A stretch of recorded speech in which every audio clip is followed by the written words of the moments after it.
la propuesta fílmica de Germán Valdés Tintán supo insertarse en el discurso hegemónico de la mitificada época de oro, basado en el melodrama y en un nacionalismo a ultranza ambientado en el medio rural. El espacio utópico que favorecía los valores morales, la familia y la identidad del ser mexicano, en contraposición del espacio urbano y la ciudad vista como lugar de perdición. En este horizonte, la cinematografía proporciona a los ámbitos histórico e historiográfico múltiples significaciones que este tipo de representaciones ofrece en relación con el contexto de una particular época histórica. El cine, entonces, al ser un medio de comunicación de carácter lúdico y en general accesible, se convierte en un magnífico mecanismo de entretenimiento, pero también de aprehensión de algunos rasgos de la cultura política de aquellos años. La obra fílmica de Tintán ofrece en su discurso una representación particular de la realidad histórica, en un primer momento con el estereotipo pachuco que le daría fama y posteridad, y luego a través de la parodia de lo acreditado con filmes como La marca del zorrillo, Simbad el mareado, El Ceniciento o Rebelde sin casa. Así, desde el inicio de su carrera fílmica, Tintán irrumpe, en 1943, con gran fuerza en las muchas veces solemne y sentimental cinematografía de la época, y de inmediato causa enorme polémica por su uso del lenguaje, su estética corporal y su actitud, como puntualiza Carlos Monsiváis en el ensayo El Pachuco, un sujeto singular. La sociedad tradicionalista ve en el guardarropa tan desenfrenado de Tintán una proclama incendiaria, sacos hasta la rodilla, solapas amplísimas, cadena que se acerca peligrosamente al piso, tirantes de fantasía, sombreros con plumas, camisetas floreadas que se extienden hasta casi cubrir las manos, sentido de la combinación que incendia el recuerdo de la ropa decente.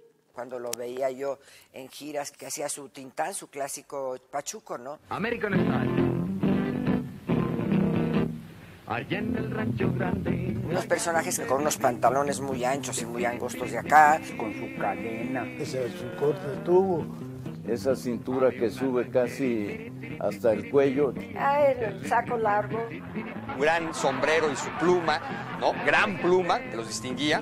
Y además movían las piernas. El pachuco, para empezar, culturalmente no era aceptado en México.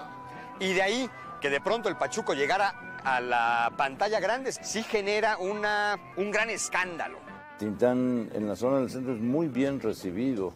Yo lo empecé a ver en los 50, era un regocijo porque había una comunidad instantánea tintanesca a su lado, era el éxito en ese momento. Tintán asimismo elabora a la perfección el collage lingüístico donde participan las voces anglosajonas impuestas por la necesidad de nombrar a lo nuevo. Tintán le pregunta a Marcelo, ¿y el jale que conseguiste de guachador? ¿Y todavía te forjetean tus relativos? Y uno debe traducir en el acto que jale es empleo y guachador es velador, y los relativos que forjetean son los parientes que olvidan. Ahora usted explica cómo inventar el boogie boogie. Con un gusto indescifrable en la pechuga, primita. ¿Sabe que el boogie lo inventó un carnaval que andaba poco pistolero, poco pisto, y como andaba retebriaguillo, se tragó el tapón de la botella y le furguneaba aquí en la bodega de un Laredo para otro y empezó... Guáchelo efectivamente, fíjese. Pronto Tintán vivirá en carne propia lo que desde el porfiriato se comprobaba. El mexicano que se agringa es objeto de burla y desdén, y por ende, en sus años de pachuquería, fueron constantes las impugnaciones y agresiones a su personaje por parte de algunos sectores de las comunidades artística e intelectual que llegaron a pedir que censuraran al peligroso artista por deformar el idioma y la imagen del mexicano. En este horizonte, y ya acompañado de su pareja cómica Marcelo Chávez, entre 1943 y 1952, Tintán actuó en 18 películas en plan estelar, y aunado a su capacidad de desdoblarse en distintos personajes, más allá del estereotipo pachuquil, también es muy rescatable su posición burlona, irreverente y relajienta hacia los valores tradicionales, hacia las instituciones del Estado y hacia las formas corruptas de hacer política. Un mambo. Usted nos ofende, Visconde. Lo que nos propone es un sacrilegio. Si se lo tocan les pago con dólares. haremos un sacrificio. Por tratarse de usted, perdóname, Euterpe. Tintán y su equipo cinematográfico, a través de la parodia, la ridiculización y el relajo, se convirtieron en figuras notoriamente atípicas de la vida cultural de la primera mitad del siglo XX. Sobre este punto, el diccionario de la Real Academia Española define el relajo como desorden, falta de seriedad, barullo, holganza y laxitud en el cumplimiento de las normas. En las sociedades muy rígidas, el relajo es visto como un desfogue necesario, y hay culturas que establecen tiempos y lugares para el relajamiento de las normas. La cultura mexicana del relajo tiene una larga tradición, pero súcitamente, quien es un desorden, todo lo desordena, y el que es un desmadre, todo lo desmadra. Desde hace años el llamado desmadre, desorden, despiporre o relajo es visto como una conducta nociva consustancial a los rasgos identitarios del mexicano, y para muchos el relajo está en el origen de muchos de los males del país.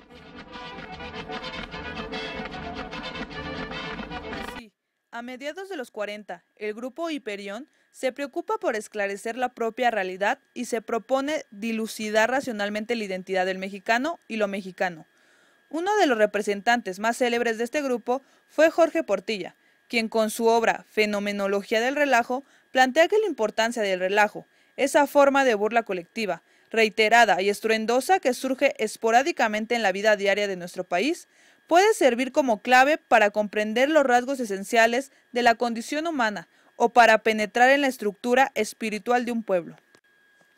Con base en lo anterior, en su producción fílmica, Tintán hizo del relajo y el atrevimiento un sello característico de su particular humor cinematográfico, en el que de manera constante criticó y se mofó de los modos de hacer del régimen alemanista. Por ejemplo, en una divertida secuencia de la película La marca del zorrillo, Tintán implora al ser torturado en un potro de castigo: «No me estiren, que no soy presupuesto». Asimismo, destacó a la película El Ceniciento, en la que se alude al tema de la explotación del indígena. En una escena, tras ser alcanzado por un rayo, el chamula Valentín Gaitán se pone a orar con fervor e inserta entre sus rezos el hasta entonces sacralizado e intocable himno nacional. Quiero detenerme en la cinta El Rey del Barrio, que es considerada la mejor película cómica del cine mexicano en toda su historia, según Emilio García Riera en la historia documental del cine mexicano. El argumento de la cinta, como explica Gilberto Martínez Solares, el director, es simple: es la historia de un hombre bueno que desea ser malo. Y en esta trama, Tintán interpreta a un cúmulo de personajes heterogéneos: un ferrocarrilero que se convierte en un gángster de Chicago, Illinois, y explota a un grupo de delincuentes lerdos; un cantante español, el niño de pecho; un pintor francés; un maestro de ópera italiana; y desemboca en el operador del trenecito de Chapultepec con el típico final feliz. Y yo ya me voy al puerto donde se halla.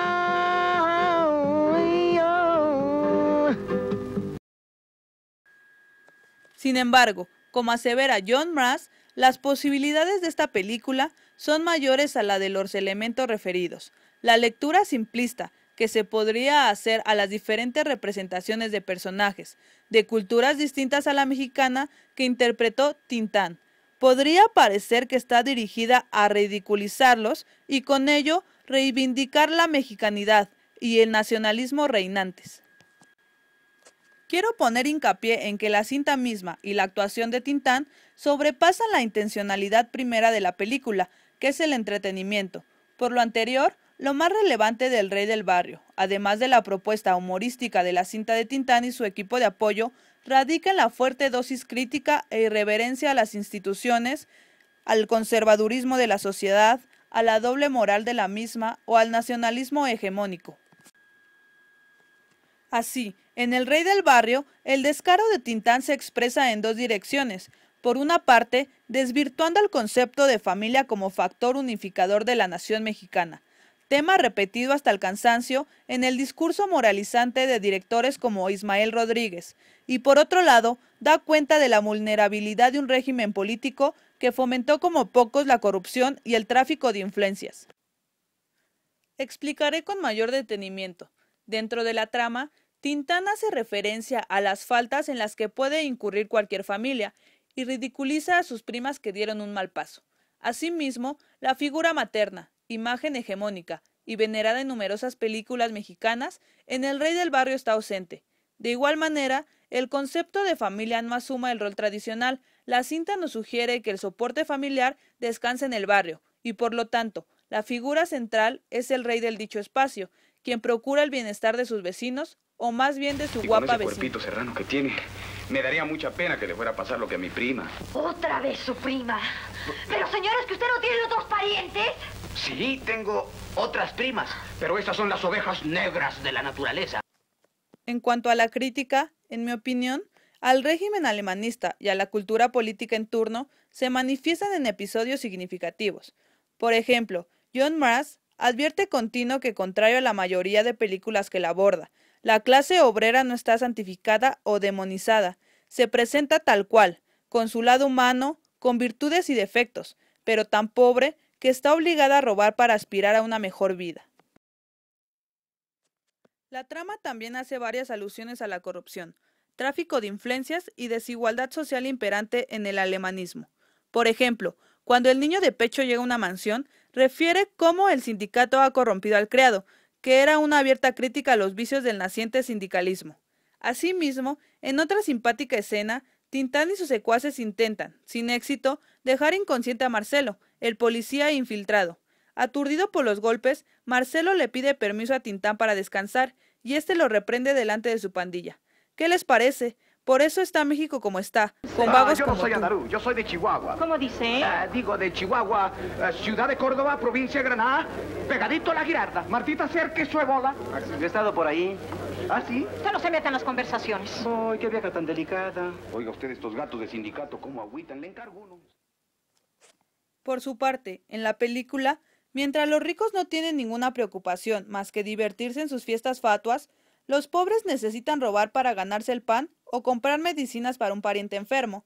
Todavía más, la película demuestra cómo los pobres tienen que delinquir para malvivir, en medio del milagro del desarrollo alemanista. Existen 2 episodios nodales en la película. El primero está referido al personaje del policía Marcelo, representante del orden y del gobierno.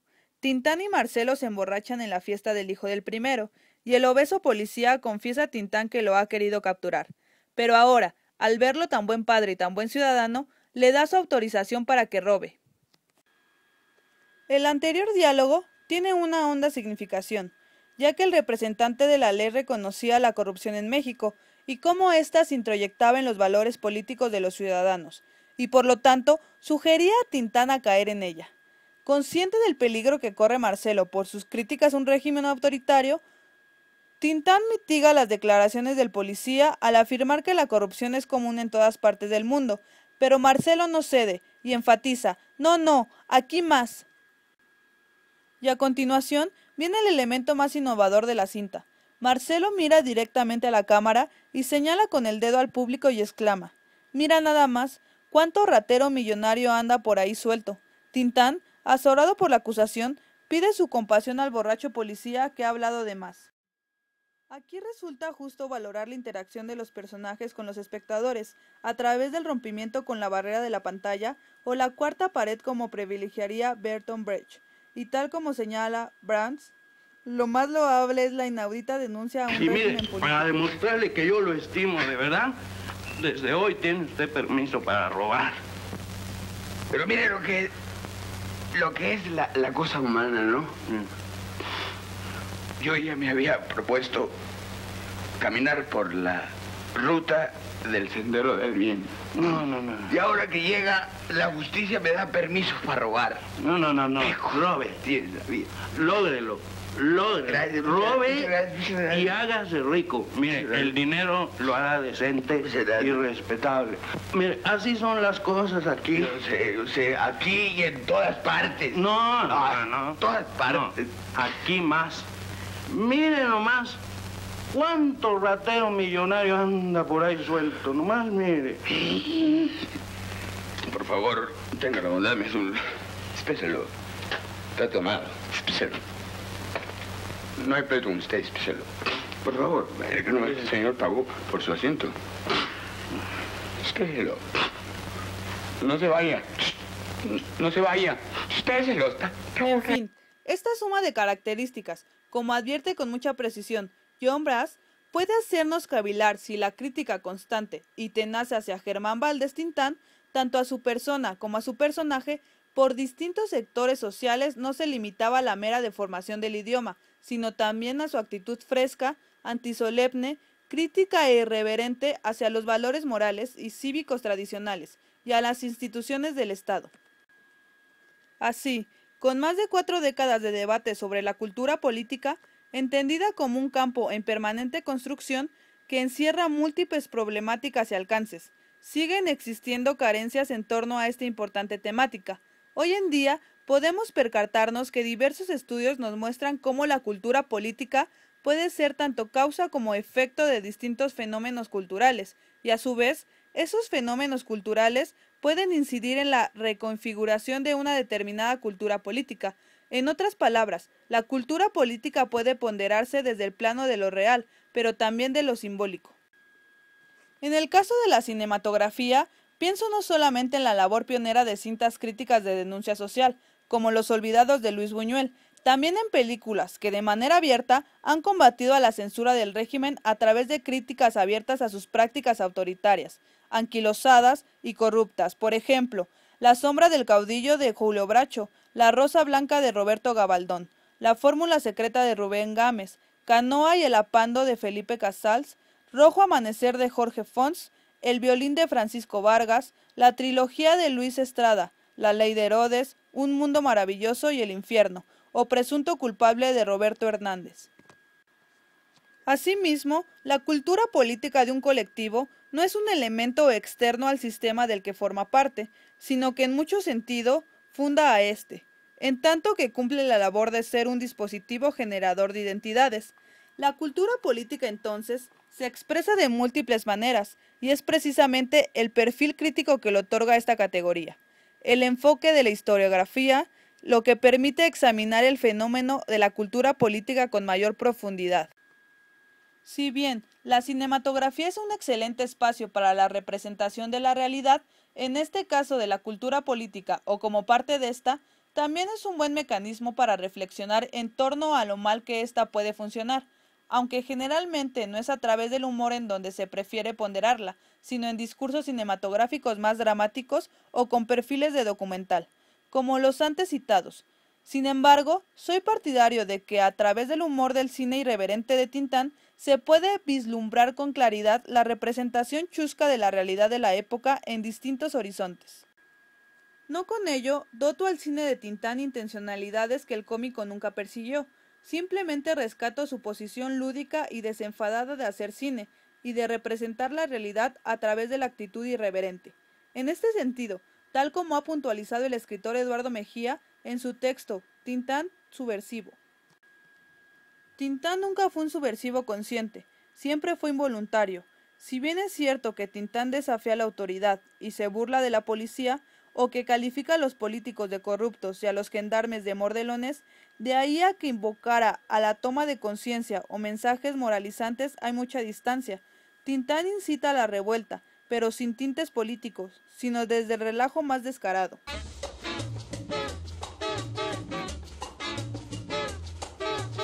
Por lo tanto, en las cintas de Tintán no hay incitaciones a la rebelión ni a la disidencia, pero a lo que sí desafían fue a la censura al hacer menciones a la marihuana, a la virginidad o a los símbolos patrios, a un llamado velado al desenfreno y al relajo.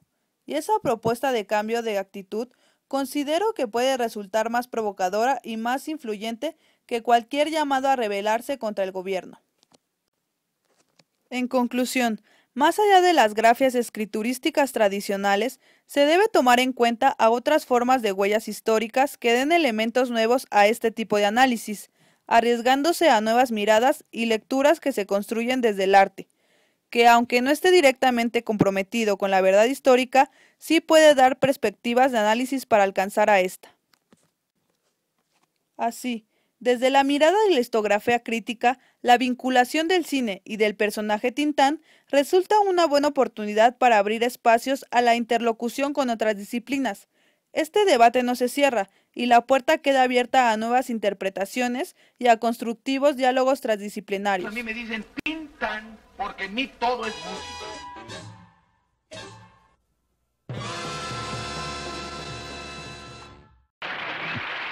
One, two, one, two.